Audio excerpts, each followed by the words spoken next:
সম্মানিত ভাই বন্ধুগণ, আজ আমরা আলোচনা করব এমন কিছু হতভাগা ব্যক্তি আছেন, যেই হতভাগা লোকেরা যত নেকামল করুক না কেন আল্লাহ সুবহানাহু ওয়া তাআলার কাছে তা কবুল হয় না, গ্রহণ হয় না। এরকম 13 শ্রেণীর ব্যক্তির সঙ্গে আজকে আমরা পরিচিত হব।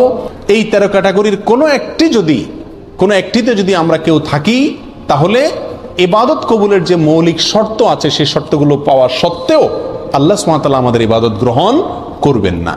তার ভিতরে 1 নম্বরে যে ব্যক্তির কথা বলবো সেটি সুনানে নাসাইতে বর্ণিত হয়েছে। নবী আলাইহিস সালাম বলেছেন, কোন ব্যক্তি ইসলাম গ্রহণ করলেন, আগে তিনি অমুসলিম ছিলেন, ইসলাম গ্রহণ করার পরে যদি আবার সে শিরকে ফিরে যায়, আবার তিনি যদি শিরকে লিপ্ত হয়ে যান, তাহলে তার কোনো আমল আল্লাহ সুবহানাহু ওয়া তাআলা গ্রহণ করবেন না।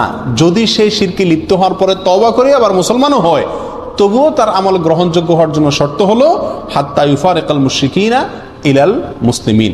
সে মুশরিকদের দল, মুশরিকদের দেশ, মুশরিকদের সমাজ ত্যাগ করে মুসলমানদের সমাজে আসার আগ পর্যন্ত তার কোনো আমল গ্রহণযোগ্য হয় না। তাহলে একজন অমুসলিম, তিনি মুসলিম হলেন, ইসলাম গ্রহণ করলেন, ইসলাম গ্রহণ করার পরে আবার তিনি অমুসলিম হয়ে গেলেন, এরপর যদি আবার তিনি মুসলমান হয়ে যানও কিন্তু অমুসলিমদের মধ্যেই তিনি অবস্থান করেন, তাহলে তার আমল আল্লাহ তাআলা গ্রহণ করবেন না। তার আমল গ্রহণযোগ্য হতে হলে তাকে মুসলমানদের সমাজে এসে প্রবেশ করতে হবে, বসবাস করতে হবে। এর ফলে সেই ইসলামের উপরে টেকা তার জন্য কি হবে? সহজ হবে। নাম্বার 2 এবং 3 এই দুটো পয়েন্ট বর্ণিত হয়েছে আবু দাউদ এবং সহিহ ইবনে খাজামা বর্ণিত এক হাদিসের মধ্যে। নবী আলাইহিস সালাম এখানে এই হাদিসে 2 ব্যক্তির কথা বলেছেন, যে 2 ব্যক্তির আমল আল্লাহ সুবহানাহু ওয়া তাআলা কি করবেন না? কবুল করবেন না। কারা তারা? নবী আলাইহিস সালাম বলেছেন, ওই ব্যক্তির সালাত আল্লাহ সুবহানাহু ওয়া তাআলা কবুল করবেন না যে সালাত পড়তেছে পবিত্রতা অর্জন করা ছাড়া। তার মানে পবিত্রতা অর্জন করা সালাতের জন্য পূর্ব শর্ত। এখন যদি পবিত্রতা অর্জনের ত্রুটি থাকে, কোথাও শুকনা থাকে, ভালো করে ওযু না করেন, ভালো করে গোসল না করেন, তাহলে আপনার এই সালাত হবে না। এই সালাত আবার পুনরায় করতে হবে, এটা বিশুদ্ধই হবে না, আল্লাহ তাআলার কাছে এটা অ্যাকসেপ্টেডই হবে না। নাম্বার 3, ওয়ালা সাদাকাতা মিন গুলুল। আমাদের সমাজে আজ হালাল ইনকাম করা মানুষ, হালাল উপার্জন করা মানুষ সোনার হরিণ হয়ে গেছে ভাই। আলহামদুলিল্লাহ, দানকারী মানুষের অভাব নেই, সবাই টুকটাক দান করার চেষ্টা করে, কিন্তু এই হাদিসটি জানার পরে দান করার চাইতে ইনকাম যেন হালাল থাকে সেদিকে আমরা বেশি গুরুত্ব দেব। নবী আলাইহিস সালাম বলেছেন, অবৈধ সম্পদ আত্মসাৎ করে যে সম্পদ কামাই করেছেন, হারাম উপায়ে যে সম্পদ কামাই করেছেন, সেই সম্পদ দিয়ে যদি আপনি সাদকা করেন, দান করেন, এই দান কবুল হবে না, এটা আল্লাহর কাছে গ্রহণযোগ্য হবে না। তাহলে 3য় ব্যক্তি হলেন ওই ব্যক্তি যে ব্যক্তি হারাম পথে উপার্জন করেন। নাম্বার 4, যার আমল ইবাদত কবুল হবে না, বিশেষ করে সালাতের কথা বলা হচ্ছে এখানে, সালাত কবুল হবে না, তিনি হলেন ওই মহিলা, যে মহিলা সালাত আদায় করছেন অথচ তিনি খেমার পরেন নাই, অর্থাৎ ওড়না পরেন নাই। সুনান আবু দাউদের হাদিসে আসছে, নবী আলাইহিস সালাম বলেছেন, প্রাপ্ত বয়স্কা মহিলা তিনি যদি সালাত আদায় করেন, তো তার সালাত আল্লাহ সুবহানাহু ওয়া তাআলা কি করবেন না? কবুল করবেন না, যদি তার মাথায় কি না থাকে?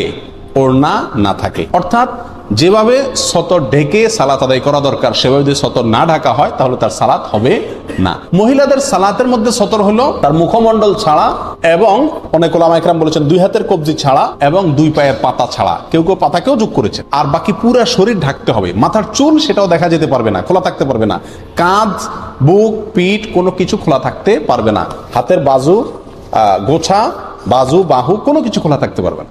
নাম্বার 5 নম্বর, এটাও মেয়েদের প্রসঙ্গেই, ওই মেয়ের সালাত কবুল হবে না, আল্লাহ সুবহানাহু ওয়া তাআলা তার সালাতকে গ্রহণ করবেন না, অ্যাকসেপ্ট করবেন না, যেই মেয়ে সালাত পড়ার জন্য মসজিদে গেছেন সুগন্ধি ব্যবহার করে, স্প্রে করে শরীরের মধ্যে বা কাপড় চোপড়ে স্প্রে করে বা সুগন্ধি জাতীয় কোনো কিছু ব্যবহার করে তিনি মসজিদে গেছেন, এই যাওয়ার ফলে আল্লাহ সুবহানাহু ওয়া তাআলা ওই মসজিদে গিয়ে যত ইবাদতই করুন না কেন, আল্লাহ তাআলা তার সালাত কি করবেন না? কবুল করবেন না। 6 নম্বর, 7 নম্বর, 8 নম্বর, এক হাদিসে 3 ব্যক্তির কথা একসঙ্গে বলা হয়েছে, যাদের সালাত আল্লাহ সুবহানাহু ওয়া তাআলা কি করেন না? কবুল বা গ্রহণ করেন না। আর সেই হাদিসটি বর্ণিত হয়েছে সহিহ ইবনে হিব্বানে, ইবনে মাজাহ এবং আরো কয়েকটি হাদিসের কিতাবে।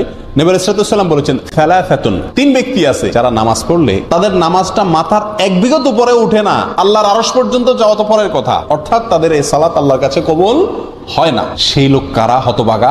রাজুলুন আম্মা কওমান ওয়া হুম লাহু কারিহুন। 1 নম্বর হলেন ওই ব্যক্তি, যে ব্যক্তি কোন এলাকার মানুষের মসজিদের ইমাম, তিনি ইমামতি করেন অথচ মুসল্লিরা তার উপরে অসন্তুষ্ট বলতে ন্যায়সঙ্গত কারণে অসন্তুষ্ট।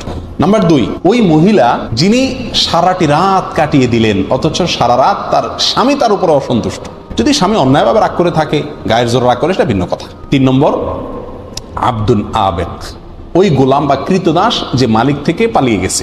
9 নম্বর হলেন ওই ব্যক্তি যে ব্যক্তি মদিনার মতো শহর, আল্লাহ নবী আলাইহিস সালামের মহব্বতের শহর, যে শহর কিয়ামতের আগে দাজ্জালের ফিতনা থেকে পর্যন্ত মুক্ত থাকবে, যে শহরের বহু ফজিলতের কথা হাদিসে বর্ণিত হয়েছে, সেই শহরে যে ব্যক্তি ফিতনা ফাসাদ করবে, সেই শহরে যে ব্যক্তি অশান্তি সৃষ্টি করার অপচেষ্টা চালাবে, এই ব্যক্তির কোনো আমল, নফল আমল, ফরজ আমল কিচ্ছু আল্লাহ তাআলা গ্রহণ করবেন না।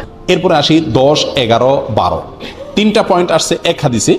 আর হাদিসটি বর্ণিত হয়েছে সহিহুল জামের ভিতরে, তাবরানীদের ভিতরে আসছে। নবী সাল্লাল্লাহু আলাইহি ওয়াসাল্লাম বলেছেন, 3 হতভাগা ব্যক্তি আছেন যাদের কোনো ফরজ নফল কোনো আমল আল্লাহ সুবহানাহু ওয়া তাআলা, নফল বা ফরজ কোনো আমল আল্লাহ তাআলা গ্রহণ করবেন না। কারা তারা? নাম্বার 1, মা বাবার অবাধ্য সন্তান, মা বাবাকে কষ্ট দেয়, মা বাবার ন্যায্য দাবিকে মানে না। 11 নম্বর হলো মান্নান। মান্নানকে, মান্নান হলো ওই ব্যক্তি যে ব্যক্তি দান করে খোটা দেয়। 12 নম্বর হলেন ওয়া মুকাযযিবুন বিল কাদার, যে তকদিরকে, ভাগ্যকে অস্বীকার করে, সেই ব্যক্তিরও কোনো আমল কবুল হবে না। 13 নম্বর সর্বশেষ পয়েন্ট যেটি মুস্তাদরাকে হাকামে আসছে, ওই শাসক তার সালাত আল্লাহ সুবহানাহু ওয়া তাআলা কবুল করবেন না যে শাসক আল্লাহ যা নাজিল করেছেন সেই বিধানের ব্যতিক্রম বা উল্টা ফয়সালা করে বা উল্টা বিধান অনুযায়ী সে বিচার করে, শাসন করে এবং ফয়সালা করে, তারও সালাত কবুল হবে না। তাহলে 13 ব্যক্তিকে আমরা পেয়ে গেলাম যাদের সালাত অথবা নেক আমল আল্লাহর কাছে কি হয় না, গ্রহণযোগ্য হয় না। আল্লাহ তাআলা আমাদের সবাইকে এই 13 ক্যাটাগরি থেকে নিজেকে মুক্ত করার তৌফিক দান করুন।